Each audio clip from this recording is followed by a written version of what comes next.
નમસ્કાર મિત્રો, વિડીયોમાં તમારું સ્વાગત છે। તો મિત્રો, અત્યારે હાલની ખૂબ જ મોટી અને દુઃખદ ખબર સામે આવી રહી છે। તો મિત્રો, તમને જણાવી દઈએ કે સુરતની સરકારી સ્કૂલમાં વિદ્યાર્થીઓને ચિકન મટન પીરસાતા હોબાળો મચી ગયો છે।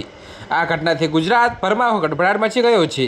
તો મિત્રો, સ્કૂલના પ્રિન્સિપાલ દ્વારા ગેટ ટુગેધર પાર્ટીનું આયોજન કરવામાં આવ્યું હતું। મળતી માહિતી મુજબ ગોધરા વિસ્તારમાં આવેલી સુરત મહાનગરપાલિકાની શિક્ષણ સમિતિ સંચાલિત Pandit Deendayal primary school number 342 અને 351 આવેલી છે। જોકે મિત્રો, તમને વધુમાં જણાવીએ કે જેમાં આજે સ્કૂલના 1987 થી 1991ના ધોરણ 7ના વિદ્યાર્થીઓનું ગેટ ટુગેધર રવિવારના દિવસે સ્કૂલમાં રાખવામાં આવ્યું હતું। તો 38 વર્ષ બાદ આ તમામ ભૂતપૂર્વ વિદ્યાર્થીઓ સ્કૂલમાં એકઠા થયા હતા અને ગેટ ટુગેધર યોજાયું હતું। તો આ ગેટ ટુગેધરની અંદર ચિકન અને મટનની પાર્ટી રાખવામાં આવી હતી। તો મિત્રો, આ ગેટ ટુગેધરની અંદર સ્કૂલના પ્રિન્સિપાલ પણ હાજર રહ્યા હતા।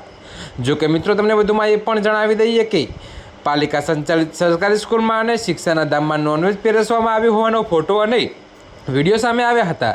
તો શિક્ષકો, સ્ટાફ અને પ્રિન્સિપાલ સહિતના તાળા મારીને ફરાર થઈ ગયા હતા।